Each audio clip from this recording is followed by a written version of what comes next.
Hey there, everybody. We are back on the other side of our 50th episode, by the way. Woo! We are back. Yes. And so we are so happy to be here. Welcome to Real Women, Real Talk. And this is an opportunity for us to have some real honest dialogue about topics that matter to women. And we're going to tell you all about ourselves at some point in this episode. Please go back and listen to the other 50 episodes for more information about us. But for now, I am Trenace Richardson. I am the founder of Real Women. And I am joined by my co host, and she is. The phenomenal woman, Shavon Carter, a facilitator for Real Women. Yes, you are phenomenal, sister. So good to be here with you and with you all. And so we're just going to jump right into our first segment because we've got four of them. And we are going to, sister, I think this one's going to get a little heavy in the middle, a little thick in the middle. And so Okay, that's fine. we ready to roll, and so Mhm. I want to start off a little lighter. First of all, we always want to know not just how you doing, but how you really doing. So, real Yeah. talk, how are you, sister? I am grateful. I am feeling so grateful. I had the opportunity to spend some time with my sisters, you being Mhm, one of them. mhm, And I just really needed a safe space to share some things that I have been going through, mhm, and to be able to cry and to get some feedback from my sister. So I'm really grateful for having that time. It mhm. filled my love tank so much and just gave me the strength to just keep going. And I really feel good today, as a result of that. And so I'm just grateful to have an inner circle that I can go to when things get tough and Mhm. challenging. And I can go and I'm not judged and I'm listened to and supported. And that means the world to me. And so Yeah. I'm just really grateful. Yeah, me too. I have the same thing in mind of which you are a part.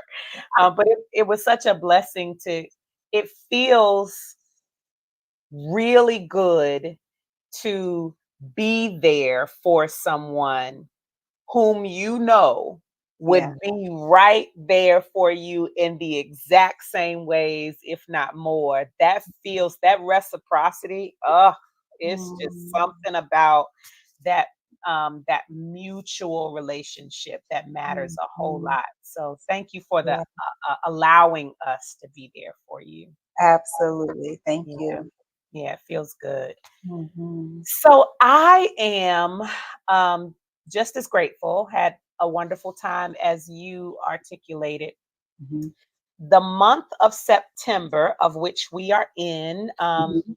with both the taping of this episode, but also when it comes out, I Mhm. believe we'll still be in the month of September. And Mhm. this is a really busy month for me. Mhm. There's a whole lot going on at work, a whole lot in my business. I'm doing a lot of speaking and stuff this month. And then Real Women is revving up, both for our intensive that we will remind you all of in just a moment, Mhm. but also our team is getting together, just to convene and have a good time together. And so there's a whole lot of stuff that's happening.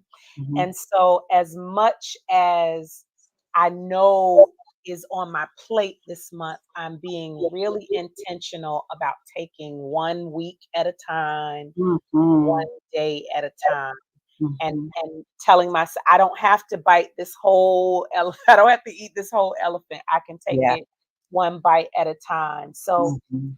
I'm being very strategic and focused, in this week, this season, about what I have to get done this week Mhm. so that I'm not overwhelmed the following week and Yeah. that kind of thing. And then, shaving back some things, like literally some days have 2 and 3 things on the calendar, so I've really Mhm. got to make some decisions about which one to take off the calendar and all of that. Mhm. So Mhm. that's the mode I'm in right now.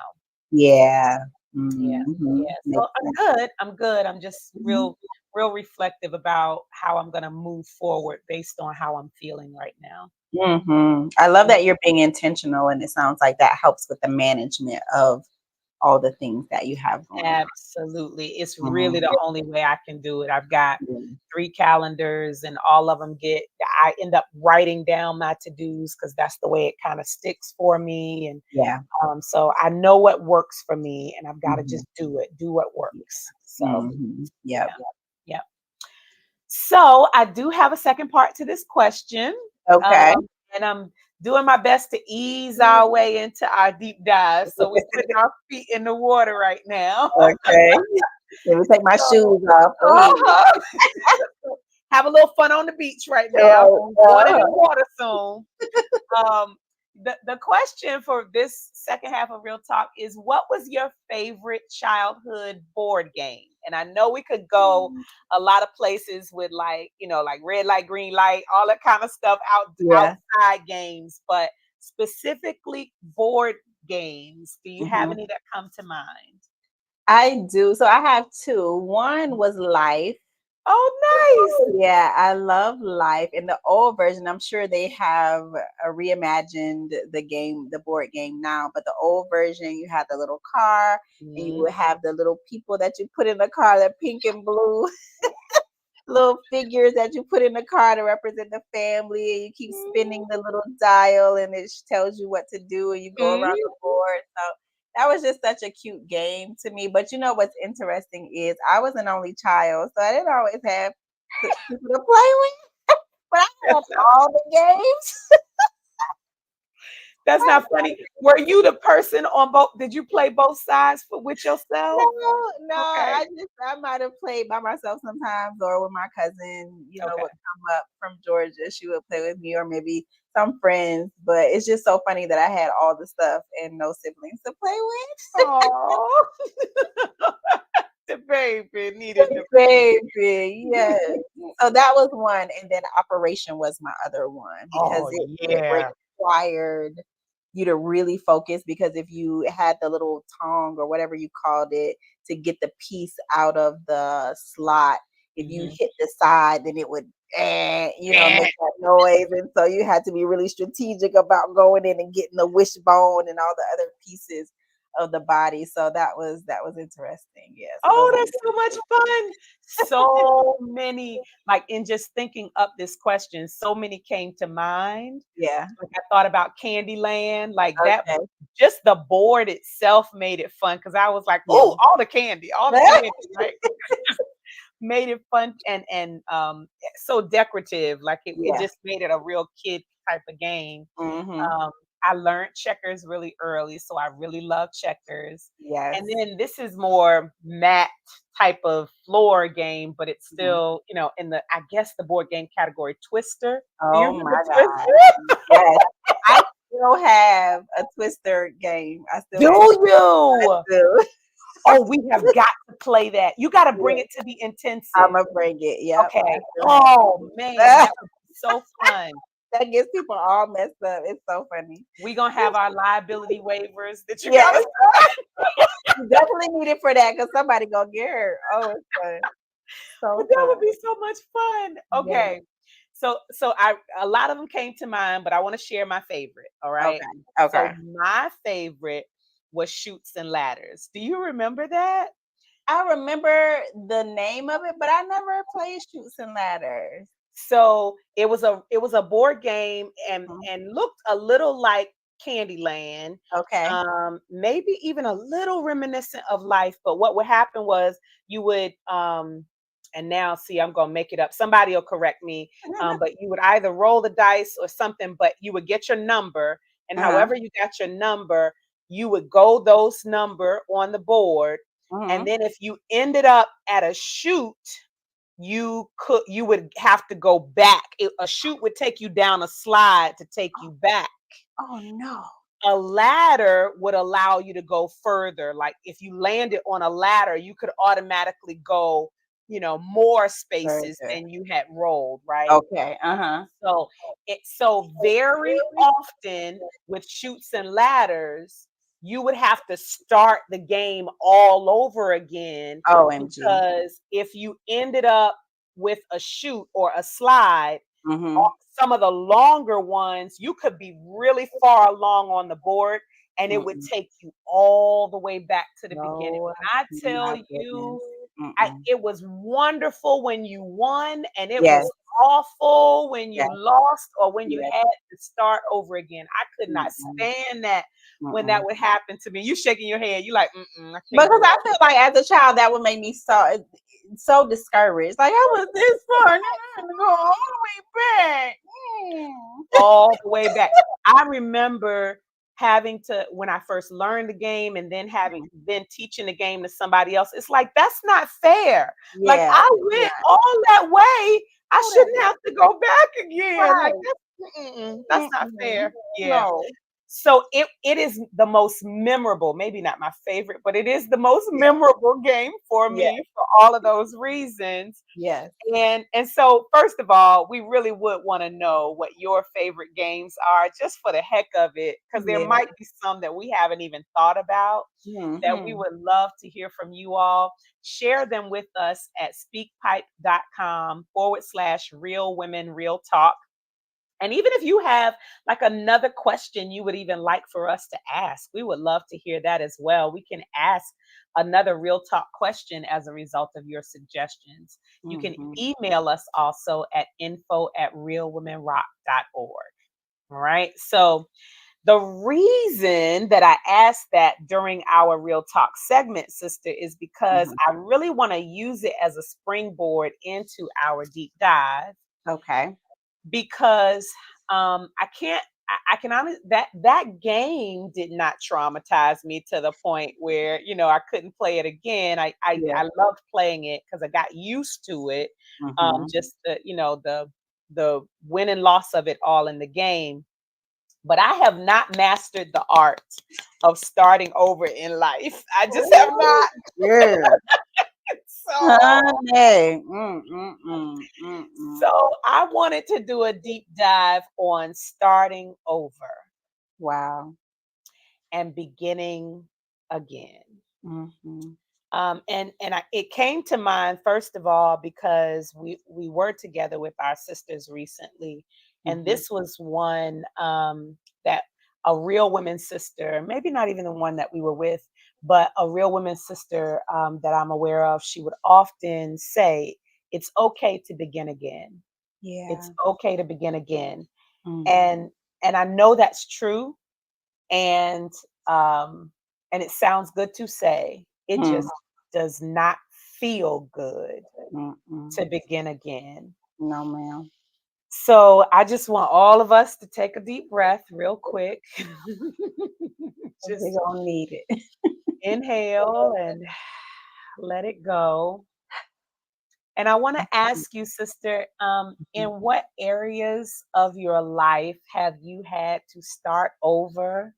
Maybe once or maybe over and over again. When I ask you that, what comes to mind? Yes, indeed, sister. This is the one for me. Definitely. So, two areas that come to mind. One is relationships, honey. That's been the ending and starting over so many times. It's so Mhm, funny. So that's one, and I'll go into that a little bit. And then also career wise, mhm, there's a starting over that's happening, kind of overlapping with longevity in a career. So with the relationship, just a lot of starting over, just being in relationships, being married and mhm, thinking that was going to be like the last relationship I was going to be in, and then getting divorced, having to start over. That was traumatic, for mhm, sure. Starting over, life after divorce, which probably can be its own episode. mhm, um and that took a lot of work, and I've talked about this before. That's when I started going to therapy, when I found Real Women, because I really needed a lot of help with starting over and redesigning and reimagining my life. mhm, And since then, unfortunately, it's still been a lot of starting over for me. So a lot of life lessons learned, but mhm, heart wise, I'm in a season of I just need a minute. I don't want to yeah, start over right now, So I've talked mhm, about being single and just desiring to give my heart a break, mhm, in this season, because starting over can be tough in relationships. So that's definitely one for me that is the toughest for Mhm. sure because of the emotional investment that I pour into relationships. So Mhm. so that's one, and then the career is the other one. Just starting over with a new career, even though I'm currently still in, my 20 plus long federal government career, but starting over as a counselor is tough because there are some expectations that I'm putting on myself that it's like, girl, you are new here. You're not supposed to know this stuff. Like, why are you putting all this pressure? So it's a huge learning curve and just learning to give myself grace as I start over in a new career. Yeah. Oh my goodness. I Mm. had not even thought about, I knew you were going to, I had an inkling you would say relationships. Mhm. And I hadn't even thought about just the transition that you're making Mhm. in your career is like right now you are starting over. Starting Wow. over. Yeah. That's a lot of change for you, sister. It is a lot, and my body is like, "Girl, we need some stability right now." So I think that's a part of the distressing emotions that I'm experiencing right now. A lot of change, a lot of revelations are coming all at once from different areas. So I'm trying to ground myself in this season to find my footing in the midst of all of this transition and change because I definitely Yeah. feel it. Mhm. Yeah. Thank you for that. And Mhm. we're going to dig into that even more. I will, a couple of that you mentioned, I can echo in a slightly different way, but Mhm. same. I'll start with my fitness journey. Okay. That's one where I have started over again and again. And it's so funny whenever I think about my fitness journey, Oprah comes to mind Yeah. because I remember it's probably a decade or so ago now at least when she rolled the wheelbarrow out Oh, on the Oprah Winfrey show in her yeah, tight little jeans and yeah, was like, this is how much weight I've lost, yeah. and Uh-huh. then after that she regained it back, and then Mhm, she's now in a season where she's losing weight and has been very open about mhm, that process. And mhm, so, because I have chosen, definitely not on Oprah's level, but I've chosen in my world and in my sphere to have a more public journey than private journey with mhm, helping people, helping women as much as I can. mhm. I have been in front of the camera or Yeah. the phone, and I post on social media, and I've even, had an opportunity a couple times to be on TV. And so looking back at myself at pictures and videos, I'm like, "Ooh, I know what season that was, and I know what season that was. I know what I was going through then." Yeah. And so just the ups and downs of my fitness journey is always a start over for me. Mhm, And it has always been a start over for mhm, me. As we talked about in the last episode, we just did the 50th episode, a lot of things are shifting in my head and my heart right now. And so, mhm. I'm not speaking that over myself anymore. I'm Yeah. moving forward in a very disciplined way, Mhm. is my thought, and using tools that I didn't have before. So Yeah, forward in absolutely. that way. And Yeah. so that's one. And then I would say you mentioned relationships and marriage, divorce, relationships, shifting and changing. Um, Mhm. I would even use in my marriage, there has been start over seasons within my Wow, 25-year marriage with the same wow. person. Like Yeah. both of us have had to say at some point in time, we need a do-over. We need a Yeah. start over point, and Mhm. have decided, and thank goodness that when one of us doesn't want a do-over, the other one does, and Yeah, we'll fight yeah. for it. Uh-huh.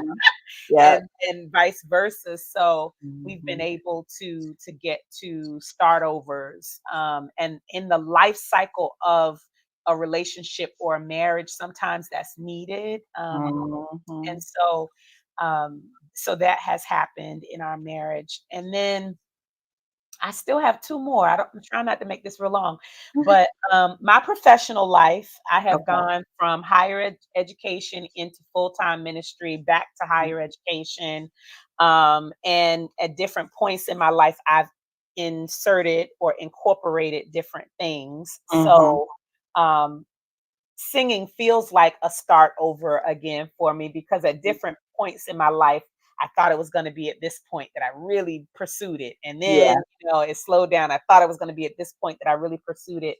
Mhm. And there are things happening right now that I'm really pursuing. And so, Mhm. always feels like a start and stop for me. Yeah. And then the last more personal thing for me, I think, has been just my church life.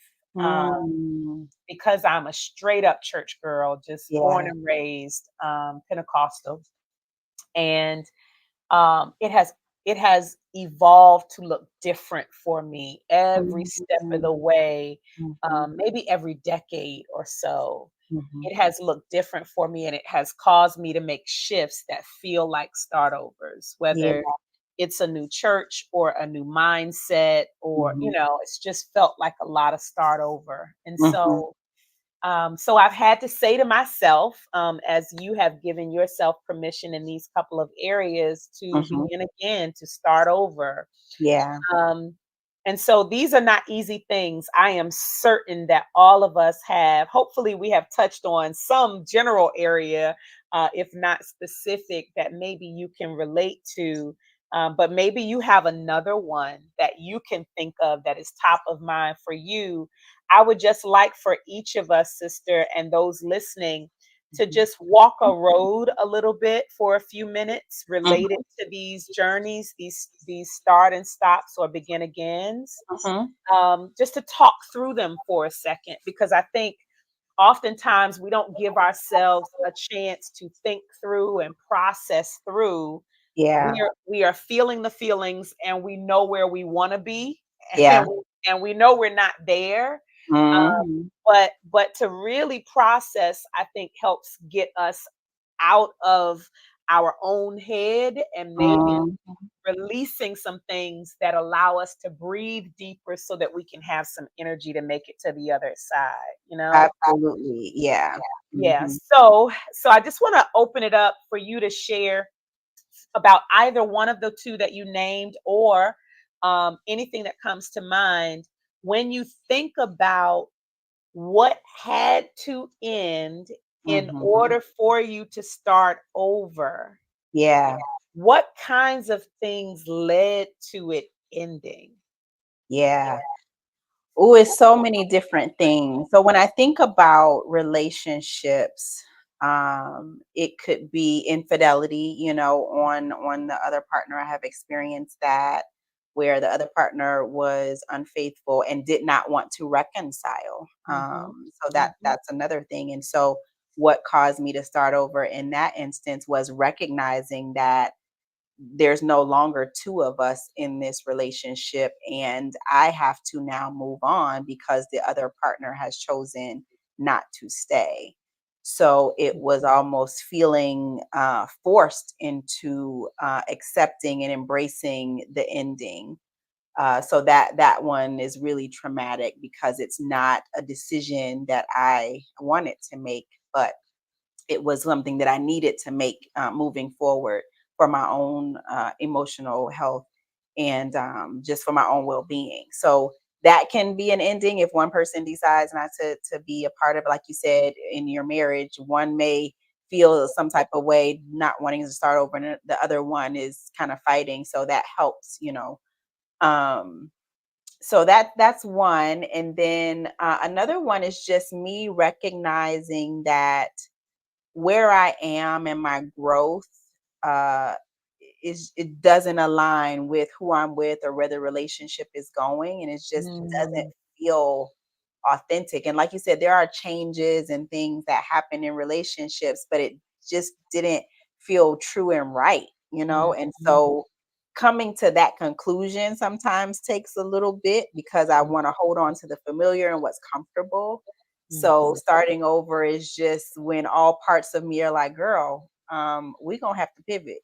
mm, You see all the signs are here telling us that it's time for us to pivot. And so for me, it's just an awareness of myself and recognizing maybe I desire better or want more, or just recognizing that I chose to be with someone when I was in a space of needing to be alone, or just Mhm. choosing from a space that's not founded in a healthy foundation. So just a lot of things, more so just the self-awareness piece, and just recognizing that this is not in alignment with who we are or where we're trying to go.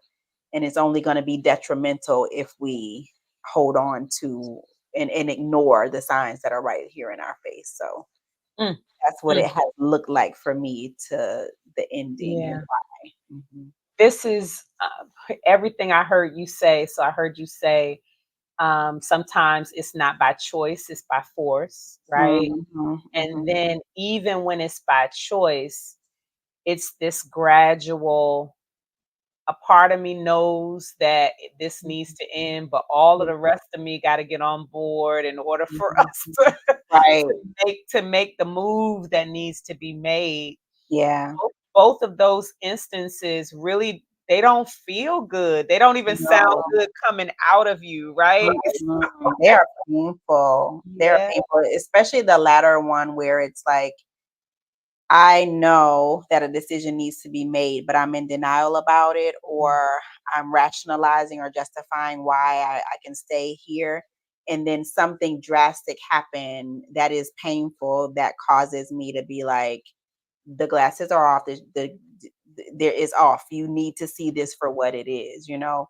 And so that is tough because I'm dealing with the pain of the reality of the situation, as well as the pain that I'm feeling of knowing that this is going to come to an end and I have to grieve the loss of, that person. So, Yeah, yeah. So helpful to hear because I'm sure people listening can relate, when we're in the middle of it, it mhm. doesn't, um, we don't even want to deal with what it takes to Yeah. end something. Mhm. Mhm. So to know that those feelings are not just ours, but they are common to anyone ending something, Mhm. it's at least helpful to know, okay, this signals something's got to change because this Yeah. does not feel good at all. Yeah.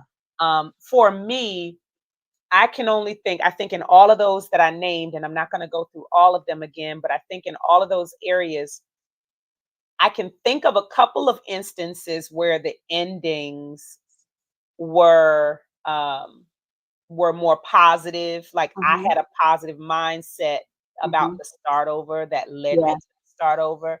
And Mhm. I'll just give those examples because I agree with everything you said. For each of my instances in marriage, it didn't feel good to start over sometimes because it was like tragedy or trauma or Yeah. arguments Mhm. made us reset, Mhm. we either gonna reset or we're not gonna be together, right? Right. So Right. church life, trauma, drama, Mhm. church hurt, all of that stuff can happen. Yeah. Just being fed up with where I am physically can, Mhm. something's got to shift and change, right? Yeah. Mhm. But in my professional life, I have experienced an excited type of ending. Like, Mhm. well, let me say first, I have also experienced this is stressful as hell. And Yeah. so y'all can have this, Yeah. like something got to give. I have Mhm. experienced that, but at least a couple of times it has been promotion, or you get to stop doing some of the stuff you don't want to do and now focus on all of the things you want to do, so Yeah. I have had some exciting endings that everybody was on board, and all of us knew it was going to be better for me to start over. Yeah. And I have also been excited, like when I first shifted from higher education into full-time ministry, it was a Mhm. wonderful, exciting time for me. Mhm. And then I got to see behind the curtain, and I was like, "Go away, run away." So Right. run, Forrest, run. Yeah. Yeah. And so I have experienced a little bit of both sides. Mhm. So I just wanted to lift up that oftentimes the impetus to start over Mhm. is very painful. Yeah. A lot of times it is. Yeah, Yeah. it doesn't have to be, Mm-mm. but but oftentimes it doesn't feel good to start over. Yeah. But it still means a start over is in order. It is Yes. the next step. And Mhm. I would ask you as a next question, like what makes you take the next step to start over? Because you could decide, nope, I ain't never doing another relationship. Not, Yeah. Yeah. I'm a do something else, but it won't be this, Mhm. Mhm. or professionally, you could say, I'm not doing anything new. I'm gonna stay right here. I'm going, stick it. What makes you decide, I'm not just gonna stop, I'm not just gonna give up. I am Mhm. going to take the step to start over. Yeah. I think it's a number of things for me. One, I'm a very ambitious person. So Mhm. I don't like change, but I like change at Mhm. the same time. So I enjoy seeing myself grow and progress and develop and evolve. So I think naturally I want to see things start over or shift. So I know that's a part of it. And one thing about doing the work on yourself, my self awareness has increased, and so there are certain things that I can't sit in like I Mhm. used to be able to. So my capacity for toxicity or Mhm. drama or Talk things it. that don't align with my purpose and where I'm headed, like being a counselor, I understand that I have to practice self care. So there is a limited amount of things that I can tolerate at Mhm. this stage of my life because I need to be focused and available for my So clients and good. for myself. So with that, I don't have the capacity for no drama. I don't have the capacity Mhm. for drama. And so with that requires a starting over because there is a limited amount of people that can be in my space in this season of my life because of where I'm headed. So I think being purpose driven, being ambitious, requires me to start over in a lot of ways and being self aware because I just can't tolerate things like I used to. Mm, that is so good. So Mhm. when your capacity changes, Yes, you will make those decisions. Say, absolutely. "Yep, nope, it's time because I Mhm. can't do it like I've been You doing can't it." do it. Yeah, Mm-mm. Yeah, there's so another good. level of motivation for me. So Yeah, yeah. so good, so good.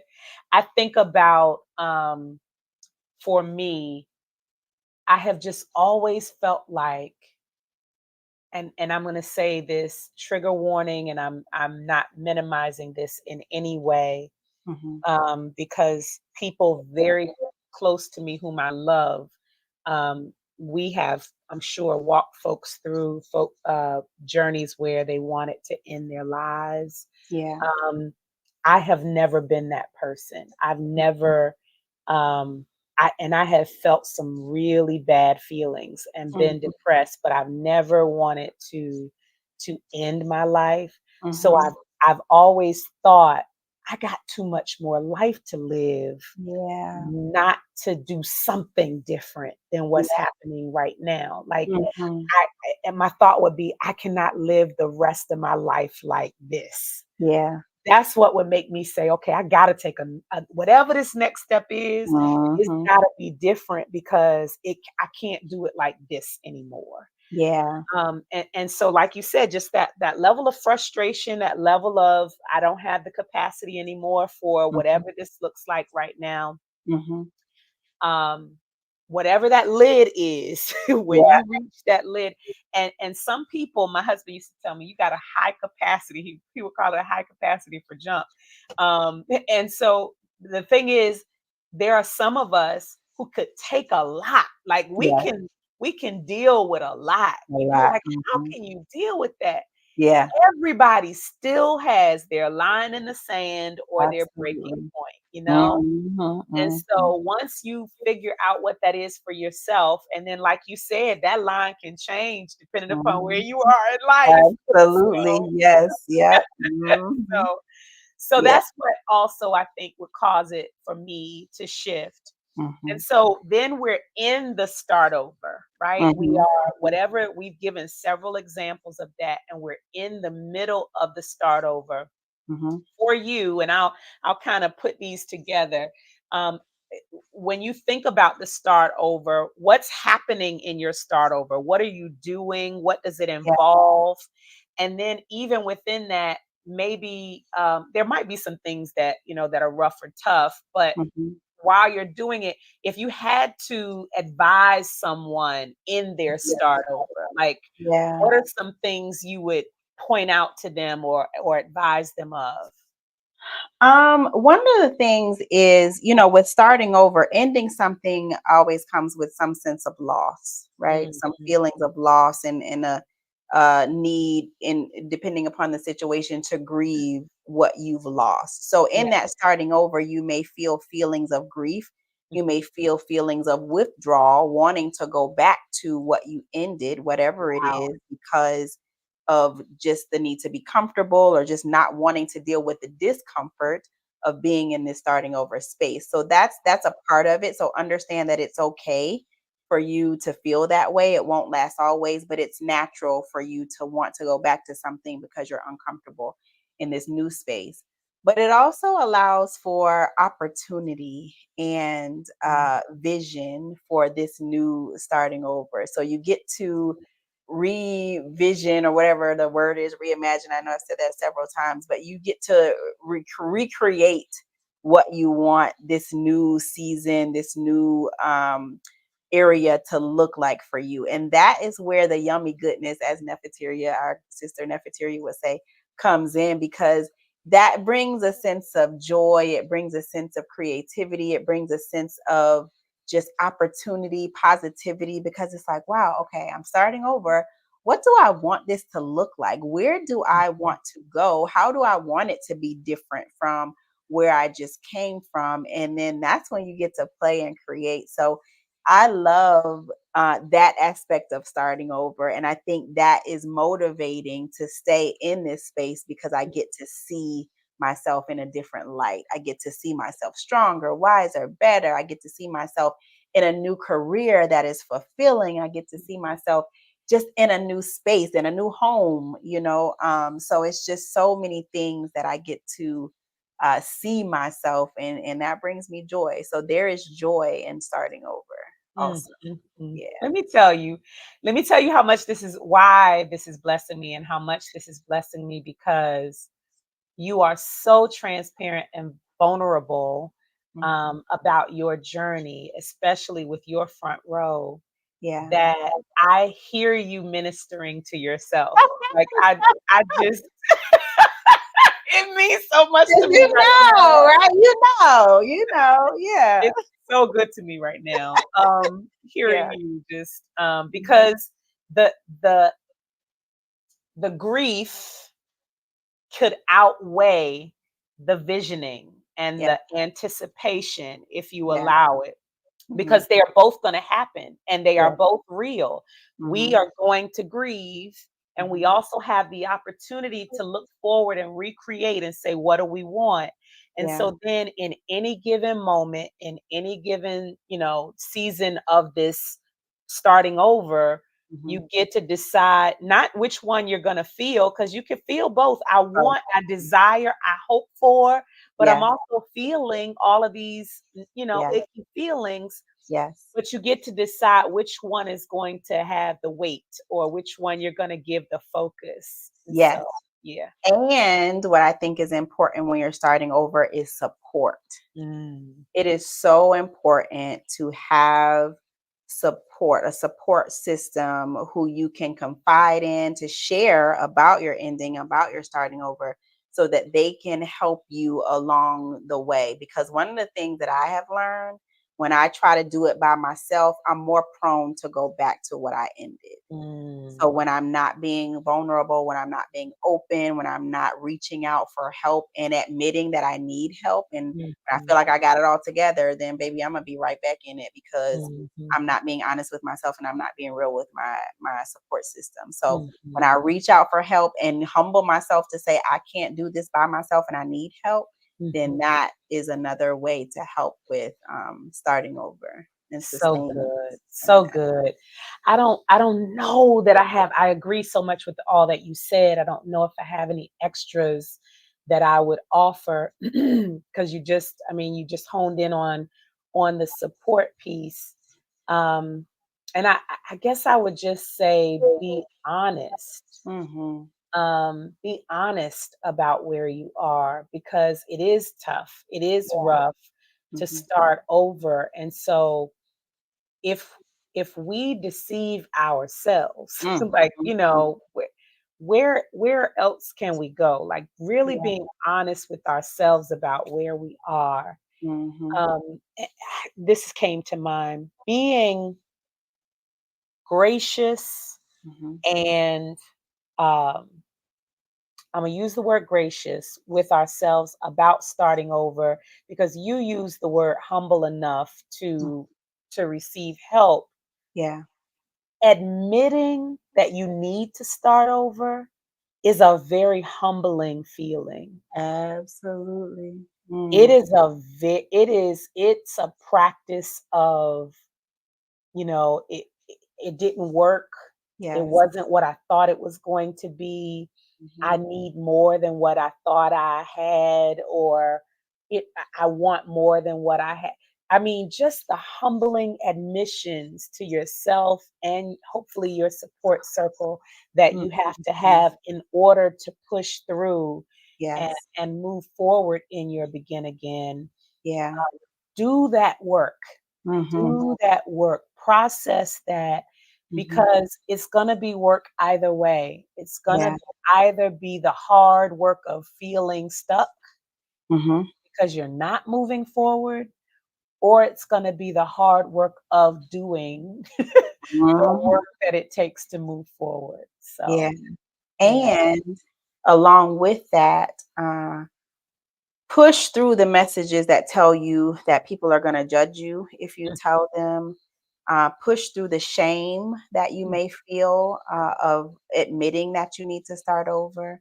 Push through the guilt that you feel of it being your fault that you have to start over. mm, Because mm, all of that will most likely come, and that can try to prevent you from even reaching out because you will tell yourself that, oh, my friends are going to judge me, my family is going to judge me, and some of them probably will. So you need to find a safe space that you can talk to and feel comfortable with, so that you can be vulnerable.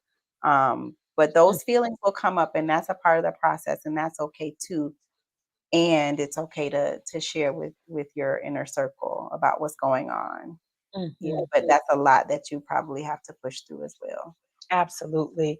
And Mhm. I'm going to give you, after our next segment, the spiritual nugget. I just want to say, putting a bow on this right now, it is worth it. It Yes. is worth it. It is worth the work to Mhm, start over. Whatever you are visioning for yourself in mhm, your begin again, it is worth it mhm, because you have no idea. I have no idea. mhm, We have no idea what's on the other side of mhm, us pushing through this, mhm, these all of those feelings that Siobhan just listed. mhm. And there's, we have all experienced some, oh my goodness, it feels so good to have gotten, this accomplished or that Yeah, accomplished. And so just take a grab a hold of those feelings yeah. and know that that awaits you. That and more awaits you on the other side of your start over. Mhm. I Mm, love it. Yes. yeah. This was good.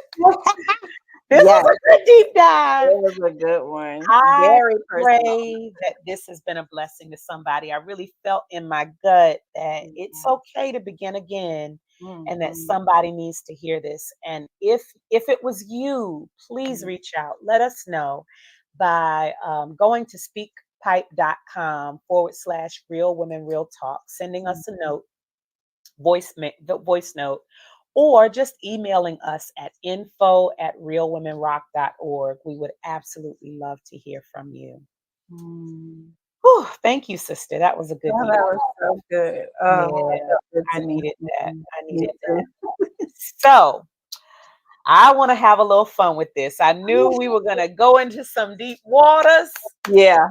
And this, I don't know where this is gonna go, but we've been on the current trends bandwagon a little bit lately. Mhm.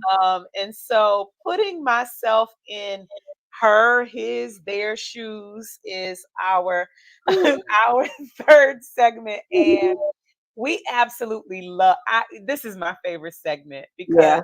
we get the opportunity to take a peek at either a scenario or something real life that's happening out here in the world, and Mhm. look at it from a not really a non-judgmental point of view, because we're just saying this is what I think I would do. Right. I can't speak Mhm. for anybody else.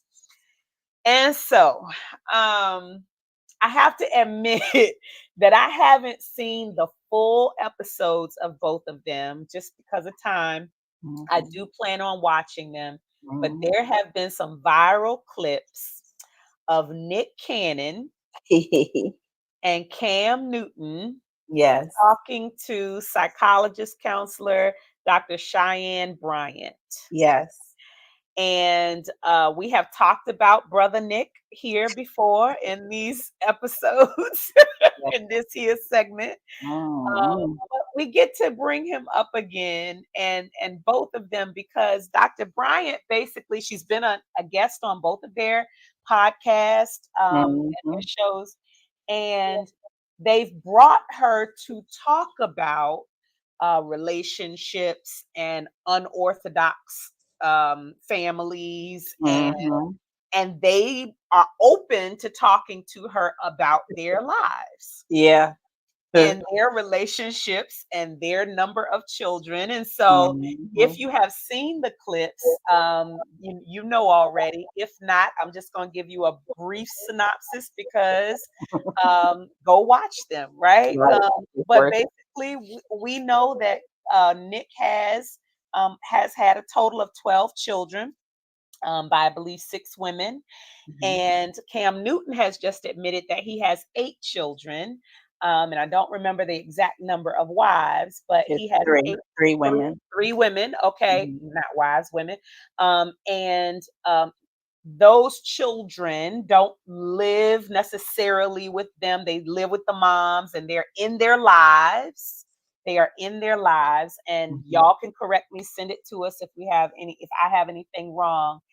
But when they open that conversation up with Dr. Bryant, she starts Mhm. pointing out how problematic it is that they have designed these lives, that they are putting, for Nick, she mentioned putting these children in these broken homes. I think she said Mhm. those words for both of them. Yeah. And how these children at the end of the day are somebody's missing their daddy at some point in time, because daddy can't be everywhere at once.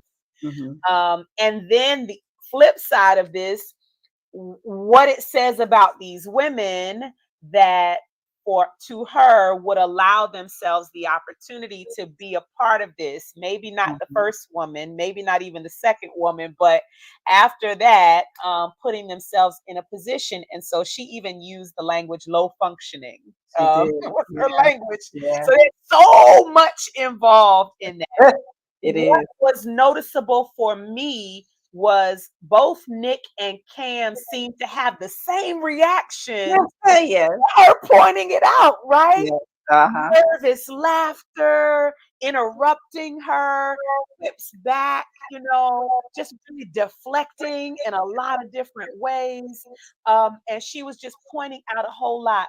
So I guess putting yourself as a counselor in training, doing comes in internships. I'm wondering if you had to put yourself in her shoes, and you Mhm. can, elaborate and give your thoughts and insights on the whole thing. Mhm. But what would you be saying to them, if anything at all, whether it would be similar or different than what she said? And Mhm. then any insights you have on the whole thing. Yeah, so let me tell you what. I watched all of both of Hmm. of the podcasts because I saw the clip and I was really intrigued by her approach Hmm. and how direct she was and how she pointed out some really interesting things that she Hmm. observed. So even though it wasn't a counseling session per se, she did kind of psychoanalyze both of them. And so Hmm. a lot of that content came out and how she was kind of pointing out that they are creating broken homes and the low functioning, the women that they're dealing with. And on one hand, I thought there was a lot of truth in Mhm. what she was sharing.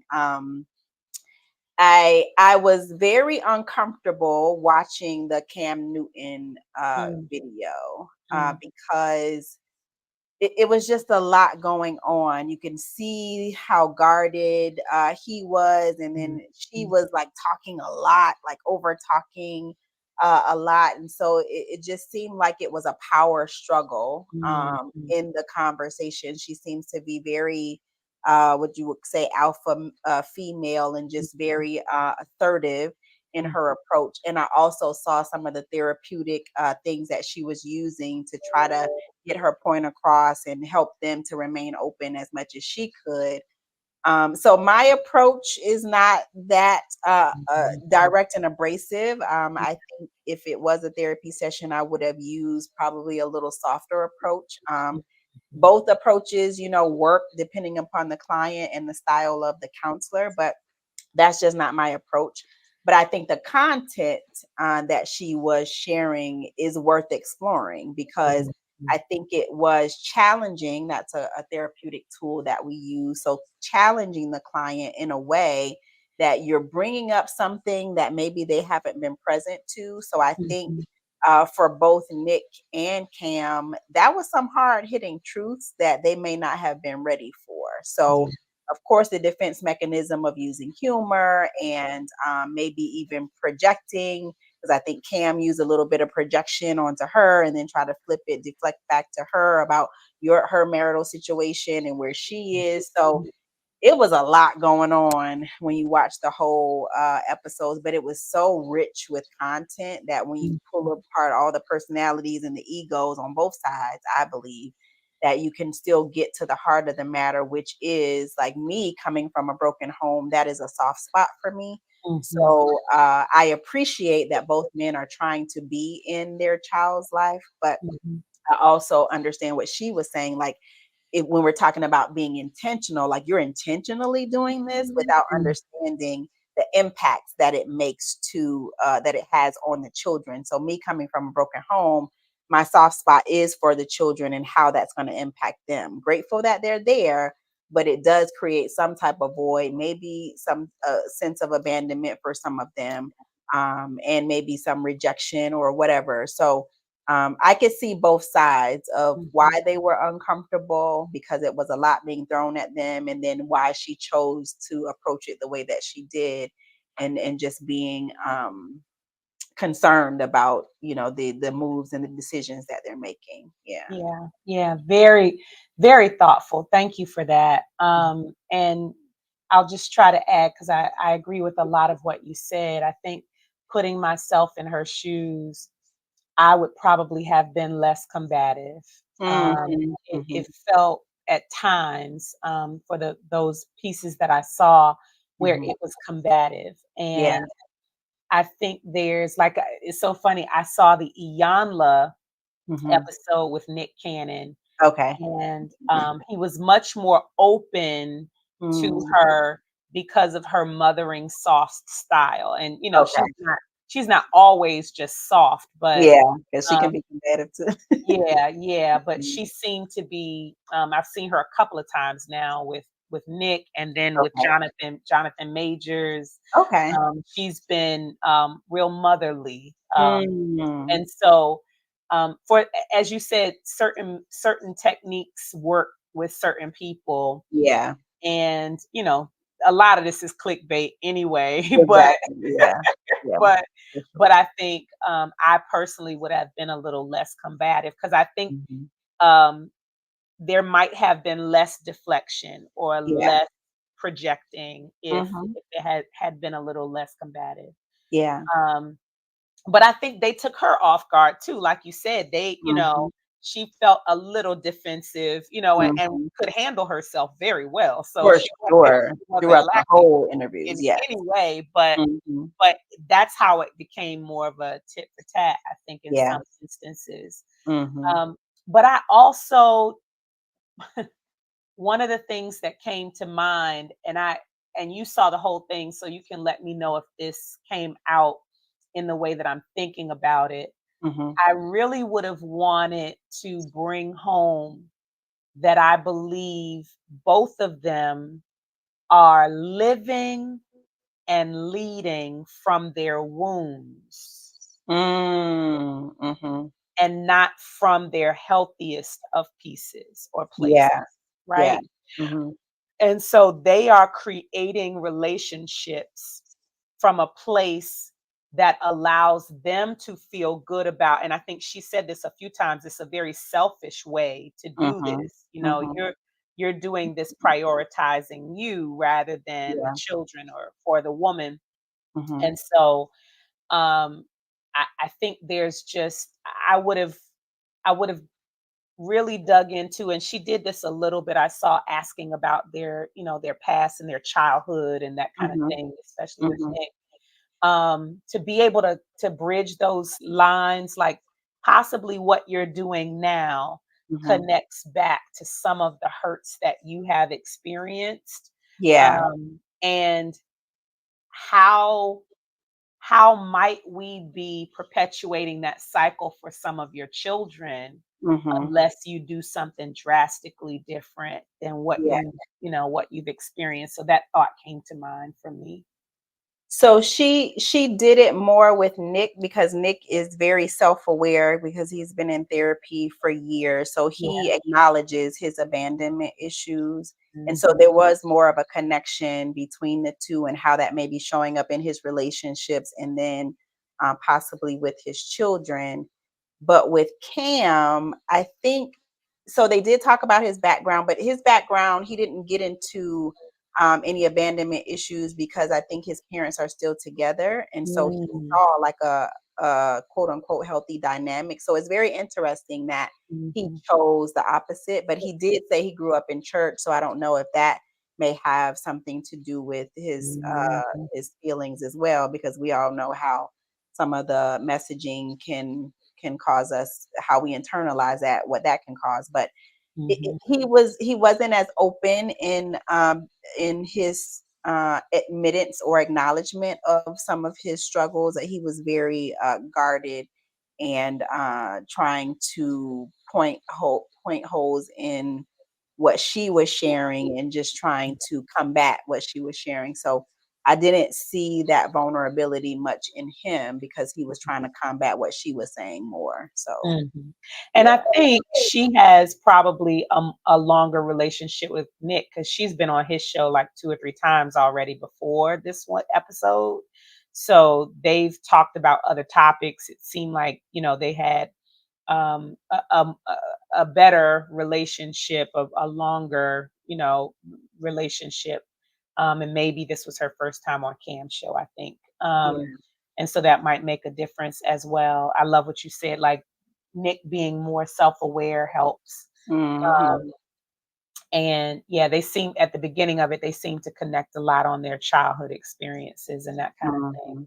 And Yeah. Nick was ready to admit, he was like, you know, she don't know I'm a dog until, you know, Exactly. I'm gonna wine her and dine her, and then she gonna find out who I Exactly. am. And so that Yeah. level of self-awareness, you know, you create Yeah. by the time we get to his fourth, fifth, and sixth person, they know what's Mhm. going on and they've, you know, Exactly. They're they've decided. choosing to be Yeah, with him. But, yeah. and then maybe this can probably be a whole other episode in and of itself, but that high functioning and low functioning, I Mhm. really wanna delve into that, like, in a future episode because I honestly got value out of that, and it made Yeah. me self-reflect, so Mhm. I got some thoughts about that because we used to hear high value man and low value man, whatever, with Mhm. the Kevin Samuels mess, but, yeah, I think it would I be would love to. I think you gave us 2 goodies out of this one because you mentioned life after divorce. Mhm. I think that was this episode. You mentioned life after divorce and Yep. then, that low functioning. And there were so many Mhm. nuggets out of their Yeah. interviews, that I Mhm. think, you know, we really do. Because I think at one point you mentioned it, they were asking her, why is she not married yet? And she had a Yeah. wonderful response to that that I would love to dig Mhm. into too. So Absolutely, that I yeah, can we got relate to. Yeah. yeah, Mhm. I thought about you. We need to dig. I Mhm. think we can do a little bit more with a couple of those. So Yeah, for look sure. Yeah. forward to that. Yeah. Yeah. Well, thank you, sister. That was good. Mhm. That was Yeah, a that was really a good good, one. yeah, putting myself. We would love to know what y'all thought of those Mhm. interviews. So please feel free to send us that at speakpipe.com/real women real talk, or email us at info@realwomenrock.org. So good. So, sister, I don't know how this time goes by so fast, but it has. We've been pushing on the hour because we just got so much to talk about. So much to Oh, say. but you know what? I'm saying I listen to hour-long podcasts these Me days too. because Mhm. I like that there's a continuity of thought and taking me on a journey, and I'm Mhm. interested. So Mhm. thank y'all for sticking around. We in Yes. our last segment, which is called Spiritual Nugget. And I would just like to know, sister, what wisdom, what thought comes to mind that you would like to leave us with as a result of this episode? Mhm. So what's coming to mind, we talked a lot about the pain of change and ending a thing. Mhm. And that is real. That does happen. And like we said, it doesn't have to happen in every situation. But I really want those of you who feel like a starting over is due, or maybe it's happening already, to really visualize yourself in this new space and Mm, visualize where you desire to go. mm, Because for me, it has been helpful to have a vision for where I am going mm, that helps me to move forward in those times where it's challenging. So mm, I just invite you to explore the vision of the future mm, and get excited about it. Allow that excitement to propel you forward and give you the motivation to stick with it even when it feels hard. mm, mm, mm. Yeah. Ooh, I I'm if you can't see me, if you're listening, I chose to close my eyes and vision while you were talking Mhm. because my start overs are happening. There are more than a couple that are happening right now. And so I just want to thank you for walking us through the brighter side of starting Mhm. over, Yeah. and showing us, talking through what that can feel like and look like for us. Mhm. So thank you for that. Mhm. Ah, that feels good. That feels Mhm. good. And I'm Yeah. glad we were able to get to that place of feel good at this point. So Yeah. may you leave with the hope of Mhm. beginning again. Yes. It is okay to begin again. Mhm. Y'all, this has been a good episode. This is a good one for sure. Yeah, Mm. yeah. And we invite you all because this is just a teaser. This is just a sneak peek into what we do in our sister circles. And imagine you being able to literally just raise your virtual hand on a Zoom or in the circle, being able to speak up, to give your thoughts and ask your questions.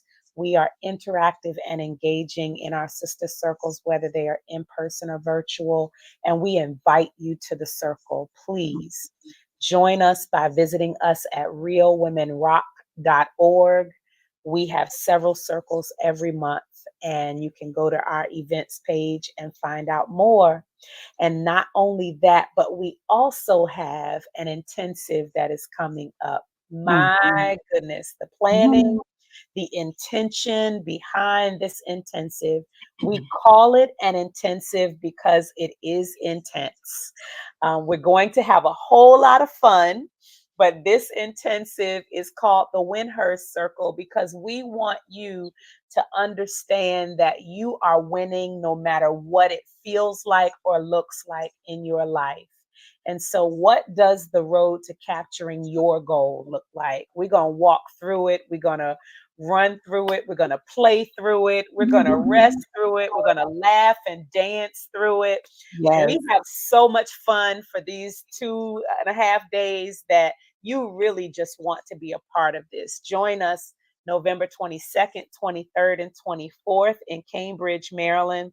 All of the information is at realwomenrock.org/intensive. And we'll be telling you more about it as we move forward. So, woo, I'm out of breath. What else to say, child? This has been a lot, a lot. Woo, yeah. Thank you so much, sister. Thank Yes. you for being here, for being on this journey with us.